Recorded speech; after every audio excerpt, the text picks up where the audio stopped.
Hello everyone and welcome to this episode, the visual design one of the Women Talking About Learning podcast. My name is Andrew Jacobs. It seems slightly ironic talking about visual design on a non-visual medium, but it's a topic that people have asked for. I think because we see visual design done wrong so many times, and luckily we have two guests today who both do it very right. Our first guest is Meg Bertapelli. Meg has true global influence as a principal learning experience and instructional designer. She's an instructor and training developer, visual communication and graphic designer, and has enhanced the communication effectiveness of training and course materials for many years. A regular conference speaker, Meg is acknowledged by some of the biggest names in learning as an expert in instructional design. I'm delighted to have Meg on the podcast because we've known each other for a decade online and had never met until the podcast recording. Our second guest was new to me. She's Cassie Labori. Cassie is the founder and principal consultant at Cassie Labori Consulting. She's a virtual classroom master trainer and specialises in developing trainers to be engaging and effective when facilitating programs in platforms such as Zoom, Adobe Connect and so on. She has worked in a wide range of industries and sectors, including hospitality, pharma, energy, government, etc.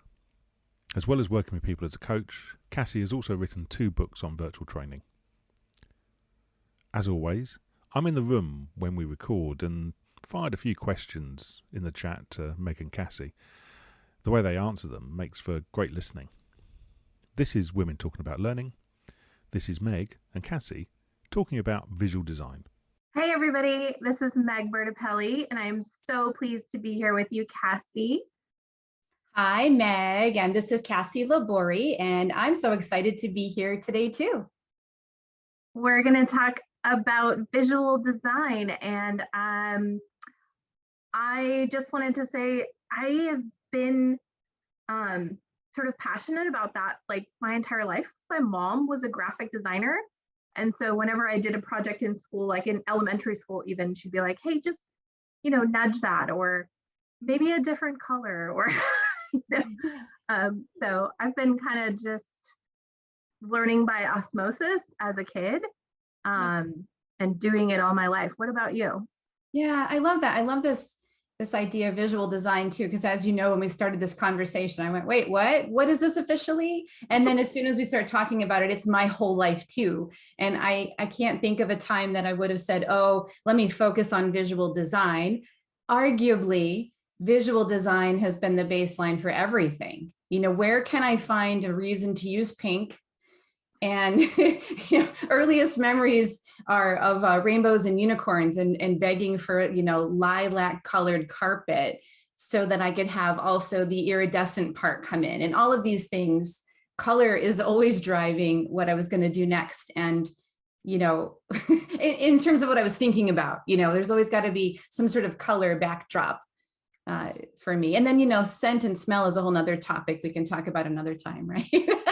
But if we want to keep it L&D, color, it's a big thing for me, actually. And it's so interesting, too.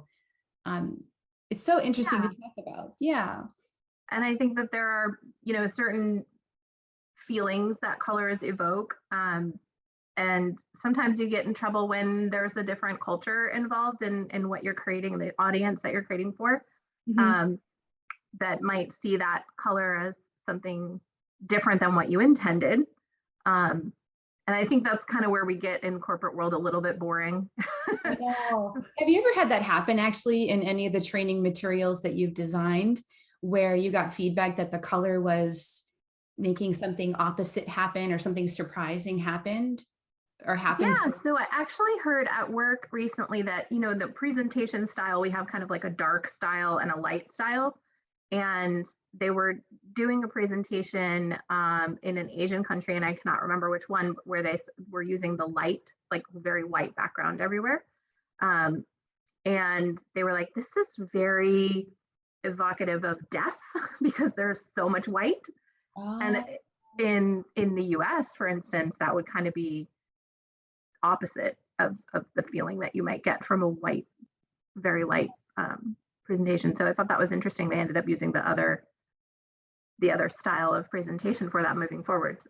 Yeah. But I'd never seen it or experienced it happen, in real life. I've heard people say, watch out for it, right? But Yeah, that is so interesting.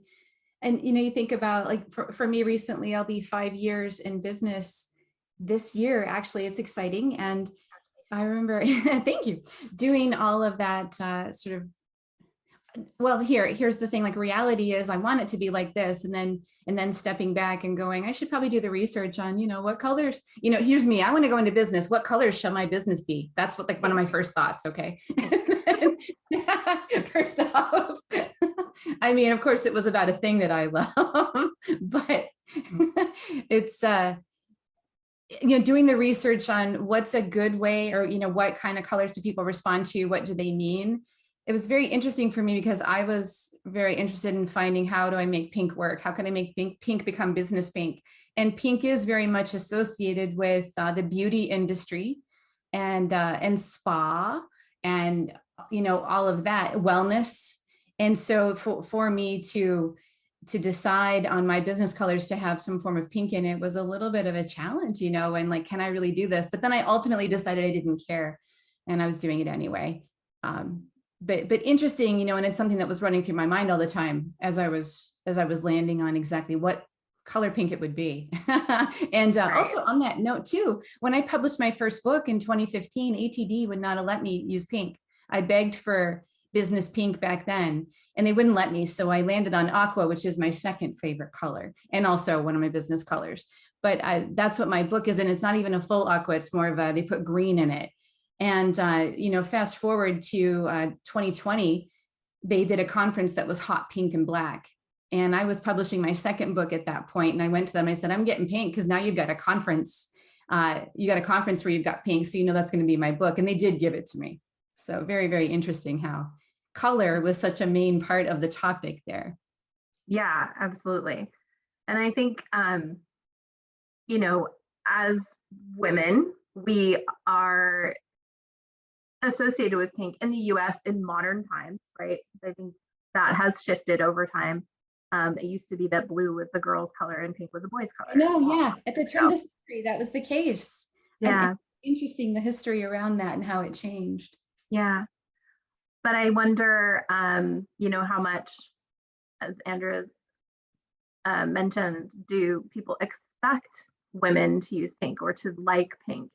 And I have a friend who hates pink and would never use pink. And I think that there is some element to that where, there's a stereotype of women liking pink or wanting to use pink, but in a professional setting, it's rare enough that we get to the fact that you kind of got to was fun. I don't know that in the world that you and I work in L&D, if anyone's expecting any specific color, but they're not going to be blue. Women using it. What's that? It's probably going to be blue. If you're expecting any color, just expect blue. Yeah, and whatever variation on blue. But I don't know that people are necessarily expecting it, but they wouldn't be surprised if people used it per se, maybe a little, which is a design choice from my perspective, obviously. But they would be surprised if a guy used it. So right. I don't think they would expect a woman to use it, but there would be an element of surprise with guys using it. Yeah. Yeah. Or with topically, if we move to topically with technical content, Right. Which what I find so interesting about that is, what was that company, the cell phone company that went with hot pink? T-Mobile. Yeah, and that's a high-tech company. So there you go. Anyway, I mean, one element of visual design is color, but certainly there's a whole lot of other elements of visual design. Sure. In what other ways does visual design play out for you, Meg, in the training that you're designing, delivering, supporting, managing? I think it's a huge aspect of managing complexity. And so there's the product that I create training materials for and support is pretty complex. It's a robotic assisted surgical tool, right? So it's basically a robot. How do you use that? We talked about that because that's a whole other interesting thing about you and robots and all that. I love that. Yeah, which I kind of love. But it's pretty complex to use. And, there's a lot of elements of, safety and patient safety that you have to consider. And so Organizing the content in a visually effective way is key, right? Because, when you look at a user manual for a technical product of some sort, if you can't parse that content and really make sense of it, you're never going to look at that user manual. And you don't have that luxury with training materials. You kind of need to be able to understand it, right? And so as designers, we need to make sure that our materials are understandable. And I think the visual. Yeah, oh, sorry, I think you were just about to explain, like, what are some of the specific things you do in a user manual that fall into that world of visual design? What are some, like, if we were to give the listeners like the top 3 things you could do right now, Yes. what would that be? Hierarchy, right? Having a visual hierarchy, even in the text, right? So having styles for headings and subheadings that are different from each other. Like, if you're going to be different from each other, this is the principle of contrast, then be really different. So when things are too similar, they don't read as different. And so if you have a heading, that's blue and bold and 10-point font, which is pretty small, let's say 14. And then you have another, like a subheading that's, 13 points with 1 point difference, it's not going to read different, right? It's going to read the same. So kind of elements like that, where you can make that hierarchy super clear. And white space is huge. And it doesn't have to be white, right? You can have a background that's black and it's still referred to as white space, but it's just the empty space around the content. Right. And whether that's a visual or text, it helps you to kind of chunk what is on the screen and really be able to understand it. I think all of the principles of design are important, but for communication, I think contrast is a huge one. So contrast and leaving white space, or empty space rather. Right, the contrast of content and not content, right? And having a balance. This, like in my business, I teach trainers to be trainers, and specifically in the virtual environment. So virtual presenting, virtual training. And a big place that we focus is how to avoid lecture, because people aren't really listening to you. And then the other side of that is, how do I get people to interact? And so, okay, stop lecturing first off. And so think about lecture as a whole lot of words on a slide. There's right. And so a lecture would translate to your reading. And so what we'll do in a visual design, with a visual design approach, I have people practice doing introductions because I want them to practice being on webcam, and I want them to practice with timing. I give them only 2 minutes. I'm like, nobody's listening past 2 minutes, arguably 1 minute, but I'm going to give you 2. And so they practice this and they develop slides to upload to, which is a technical practice for them too. So they upload the slide, they get 2 minutes, they come on camera, go. And many people do create a PowerPoint slide with a whole bunch of bullets. And then I'll challenge them and say, well, what if you took off all of those bullets and you put up a few images? Like, they'll talk about their vacation, their children, their pets, their work experience, obviously. Like, what if you put up an image that represented each one of these? Because inevitably what happens when they put up the words in the bulleted list, they can't help but read it. They can't help but read it out loud. And the next thing you've done is you've lectured me and you've read what I've already read on the slide to me. Thank you. And so if we change and put an image, then they go, I don't know what I'm going to say. And so then I go, are you sure? Write out your script and practice it, and then put that script aside and have that image help you recall what you intended. And the next thing you know, you're moving into storytelling. Great, maybe you forgot what you wanted to say for a moment, but then you have to find the way to say it to the audience that's in front of you in that moment. Right. So it's not that I tell them you have to have everything that you present only in form of an image, but at times, where can you put that in to change it? Because not only are you giving yourself the freedom to be more authentic in your communication in that moment, you're also giving the audience that, quote, empty space to hear it and experience it without having the words right in front of them on their nose, and they're reading it, and that's guiding them, and in a lot of ways restricting the thinking and the thought process. Right. Because you can read it a hell of a lot faster than someone can read it to you. I know. I know. I always say that too. When I teach people, I go, look, I've got a list of things for you to read. Like 3 tips to help you improve your visual design. You read it. When you're done reading, hit the green check. And then, 2 seconds later, I'm like, you guys read that faster than I could have ever read it to you. Now let's talk about it. Please draw a circle around the one you want to talk about, maybe you want to complain about it. I don't care. Let's have a conversation, and creating. So for me, when I create my training materials that I'm presenting from live, I don't share a copy of my slides ever, because the visuals are something that are encouraging our environment and our moment of interacting together and being together.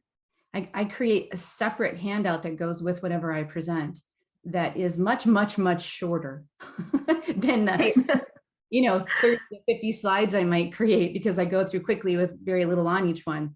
Right. And then there's space for us to work on them. I think that, that's an interesting point, because I think I would do the same thing. Slides are cheap, right? So if you want to build like, a visual over the course of 10 slides, do it. It doesn't matter. Slides are totally cheap. By the way, I'm quoting you. Slides are cheap. Meg Bertapelli. But the content that comes with you as a presenter, or the activity that you're doing together in that training moment, is not going to be in the slide necessarily, and it shouldn't be, because if it is, again, you've got a lecture on a slide, or you've got a book, right? You don't actually have a presentation, you have a book. So I absolutely agree with you in the separate, material other than the presentation slides. And you can make the handout out of your slides if you add some of that content in somehow. And actually, there's a great tutorial about that from Richard Goring at Bright Slide, or Bright Carbon, sorry, is the name of his business, to kind of figure out how to do that, how to do the handouts that sort of match with your slides in terms of design, but have that additional content that you wouldn't get if you just printed the slides. Right. I think there's other things. Andrew's prompting us about another question. I know, more problems. Yes. What other problems do we see in visual design? Oh my gosh, so many. Where do you want to start first, right? I know.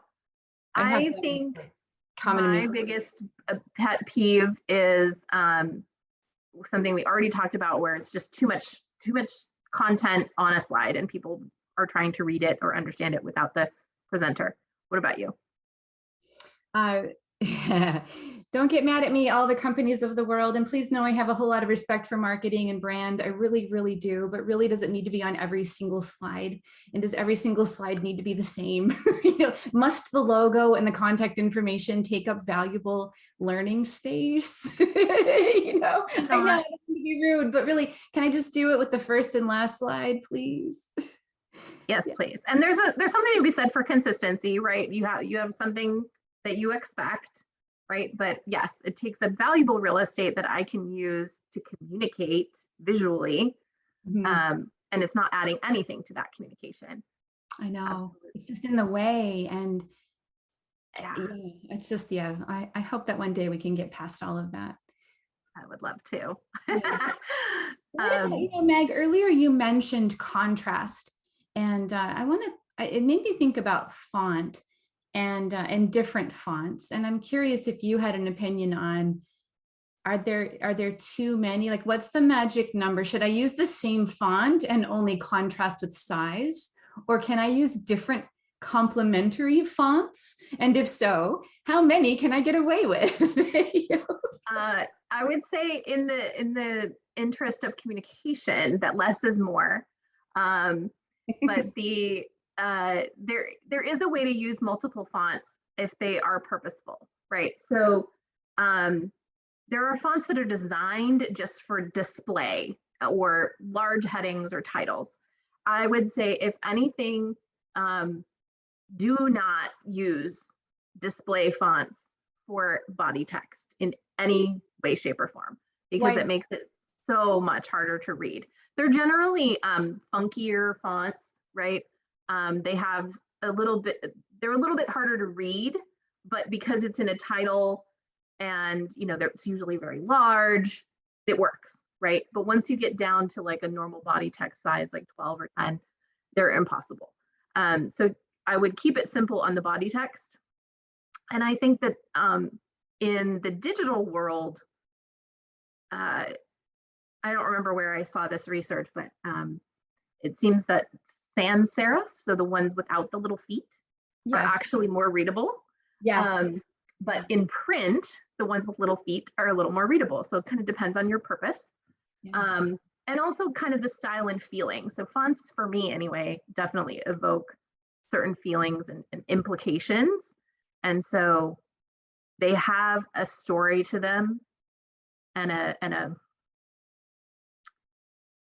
trying to think of the word that I'm trying to say, but they do evoke some sort of meaning just by their design.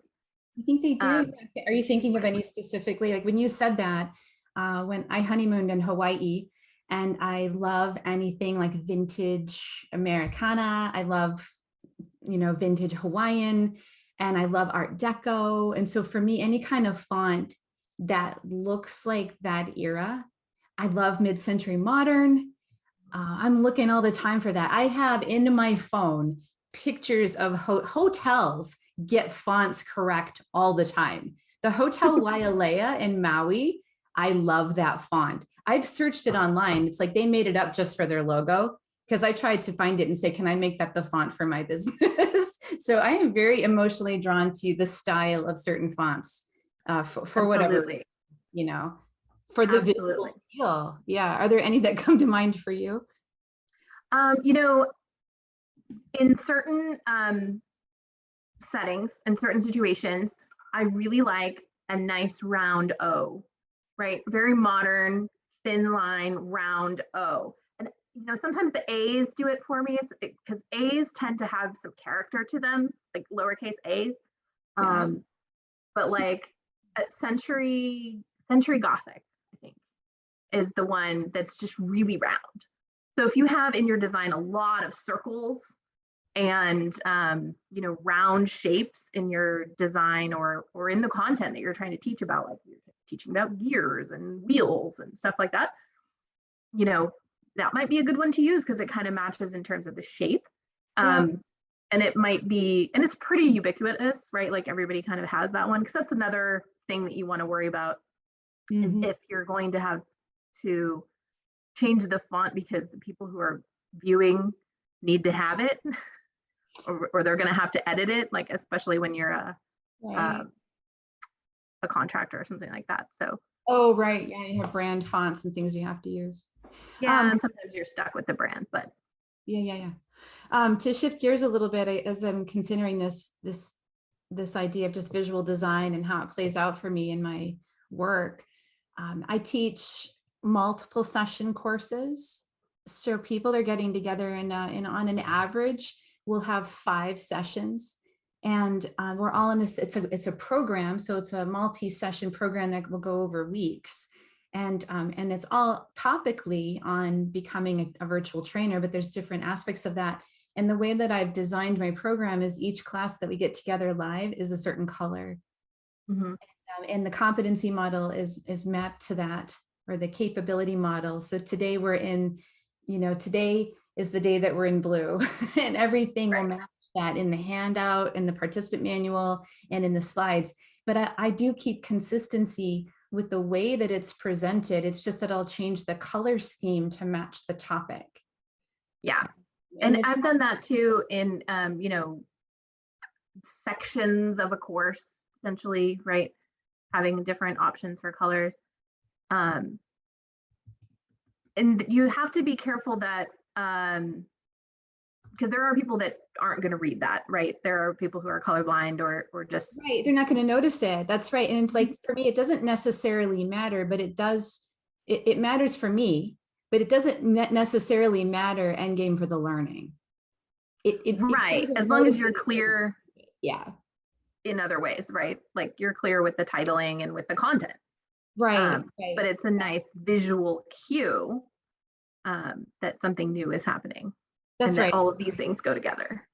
I did that too. And even a webinar that I did where I had 5 keys for the topic, 5 keys for virtual training and how to be successful. And each key was a different color. But again, the design was the same, but we had a different color. And so whenever the slide and every step in that set of slides matched that color around it.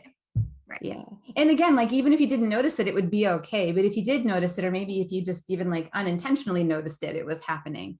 And, there's a lot of, for me, because it's such a creative process to create these things, it's something for me just to be inspired to continue to create, honestly. And so whether somebody notices it or not, I'm still going to do it. And Right. I do think a lot of people notice it. But again, it's important. I think they do too. They didn't have to. Yeah. Right. I think people notice without realizing that they notice too. Right. So some people like me or you, we looked at each other's stuff, we would probably say, "Oh, I really like this thing that you did." But yes, as Andrew's saying, people notice when it's bad and they'll probably say something. But if it's good, they just kind of like experience it, and hopefully the communication is better, and then it just sort of fades into the background, which in that sense is a good thing, right? But people who have it on their brains already will notice when it's good as well. Like it's ambient in its execution, but it's very strategic in the creation side, and it's strategic in the delivery. And people will say, wow, that was wonderful. And they may not say it was wonderful because of how it looked. They will just experience it. Right. Yeah, and that's an amazing thing about it. Andrew's asking us, how did we learn this? I mean, obviously we were born with it, right, Meg? But no. Bumper car method, I think, is how I learned it, which is how I learned a lot of things. Don't ever do that again, Cassie. Okay, noted. Thank you. What should I, and then, more mature Cassie says, what should I have done instead? And then I've learned from feedback. And also, you know what? The idea, like I brought up, it's ambient. Why didn't I, maybe it didn't notice. It was just wonderful to be there. Asking myself why, and then seeking out mentors and going back and watching other presenters, other trainers, instructional designers. Why am I drawn to what that learning experience was like? And for me, I think I'm such a visual person to begin with, a creative person anyway, so I'm going to be drawn to that. So seeking out those that that I admire and saying, I want mine to look like that too. Yeah, but somehow absolutely. Yeah. Well, I mentioned earlier that my mom was a graphic designer when I was growing up, and so I kind of learned certain things at her knee, but it was sort of like she didn't really talk about why. Like we had to nudge this up because it's too close to this other stuff, like let's just give it a little more space, right? And so she would kind of say these little comments and they just sort of go in one ear and out the other. But like as I continued to create things for school or just for myself, like I think I got better at it. But I love that what you said about looking at things you love and going, how can I, like, why do I love that? And how can I recreate that in my own work in some way?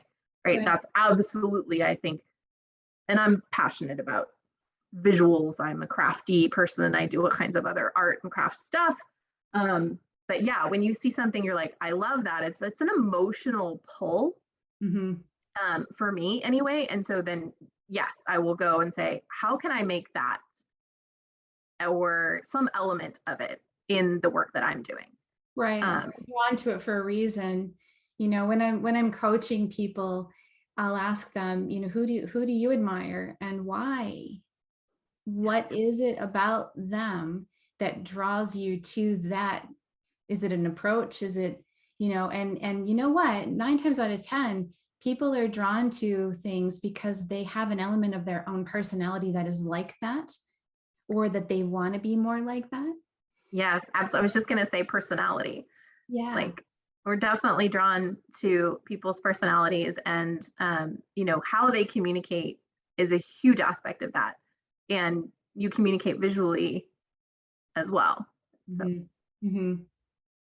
So who do you love and who do you follow and get inspiration from? There's so many people that I am always inspired by those that are doing something a little bit edgy or off the beaten path. Anybody who's going to do anything that's like related to superheroes or anything maybe like in the horror or monster world, I'm going to love that. Anything vintage or retro, I'm going to love. Anything with a lot of color and especially unusual colors. I love Betty Danowitz and how she uses her little smirk face for her logo. There's so many people that, and today we're getting more and more open to those kind of ways. And of course, that's exactly how I represent myself, all of those things. So I'm going to be drawn to other people that are doing it too, because we see what we want to see in the world, which is quite interesting.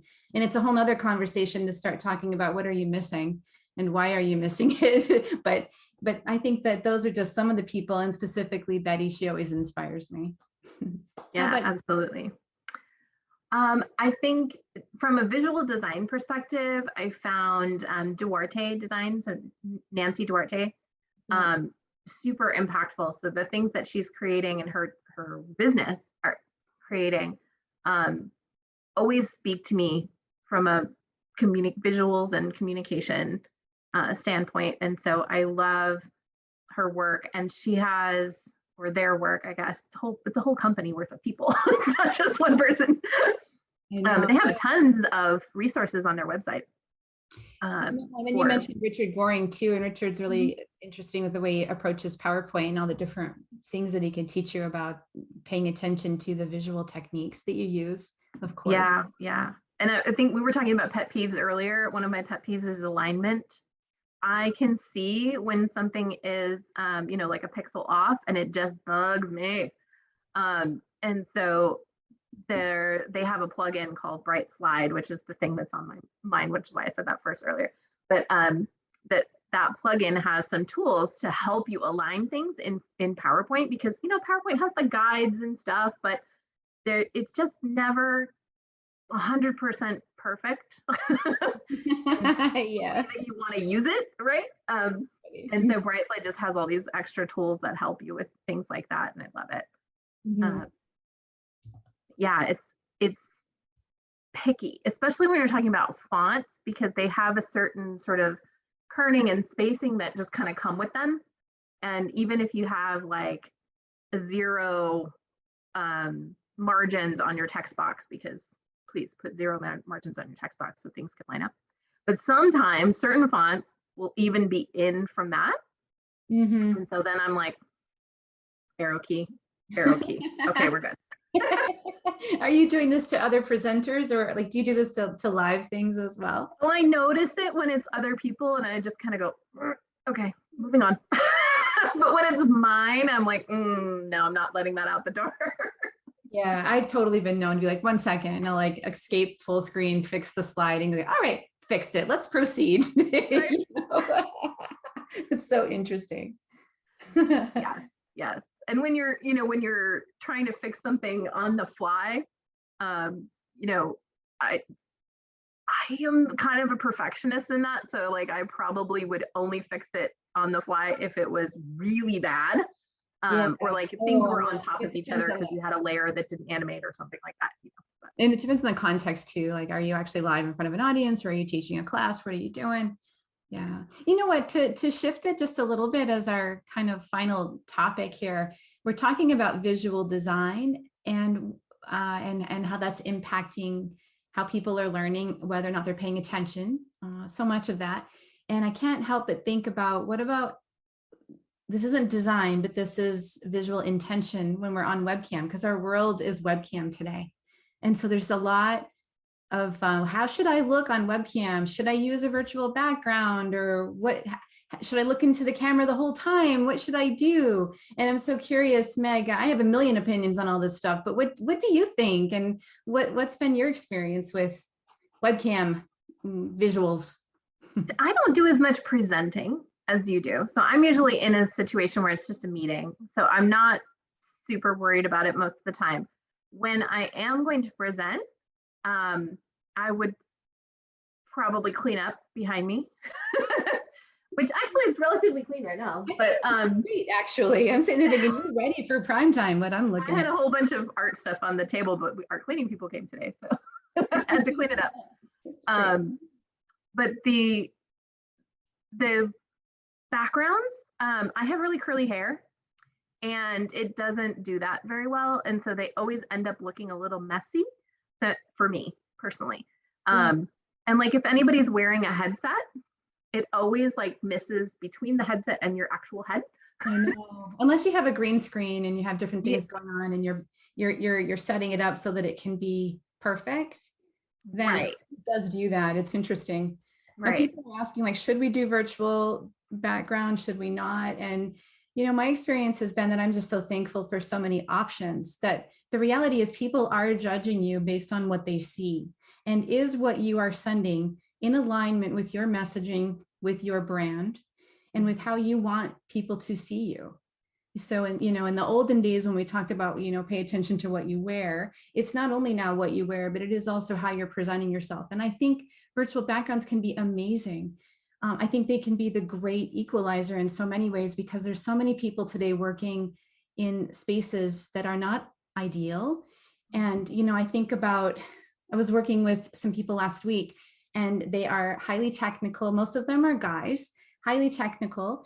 And, this guy, he presents very often from his daughter's bedroom, and she's got My Little Pony images behind, and like he was laughing about it. But there was a part of me that started thinking about, well, what if someone didn't find that funny? And what if, they were worried about how they were being perceived as they were presenting? And how wonderful is it today that we have the option for a virtual background in a specific case like that, so somebody could still present and be seen as they wish to be seen.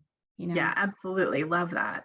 And it's absolutely. like either use it or don't, but what we need to do is be cognizant of what people might be thinking, and also importantly, how you're feeling and thinking, and that you're setting yourself up in the best way possible. And I'm just so thankful for the options, absolutely. to or not, just be your best and do your best. And we have choices today. Yes.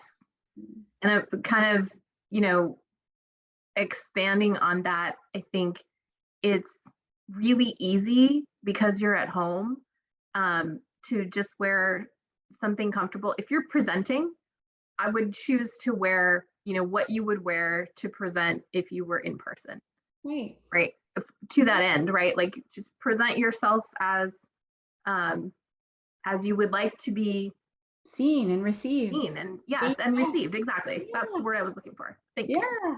It's amazing. There's so many ways that visual design, visual intention plays out when we connect with people. And it's so very important in learning development, I think. And I think we could probably talk about it for many, many more hours. And Meg, it's been so much fun to be with you and to be discussing this. And I'm so glad we talked about robots again, too. It's been really great to talk to you too, Cassie, and been great to just be able to connect with you in between conferences, which I also love. I know. I can't wait to see you again soon, Meg. And it's been a real pleasure to be having this conversation with you today. Ditto.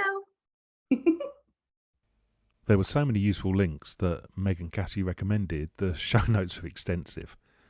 A massive thank you to both Meg and Cassie, and you'll find their profiles, LinkedIn connections, web addresses, etc. in the show notes as well. In the show notes, you'll also find how to contact us.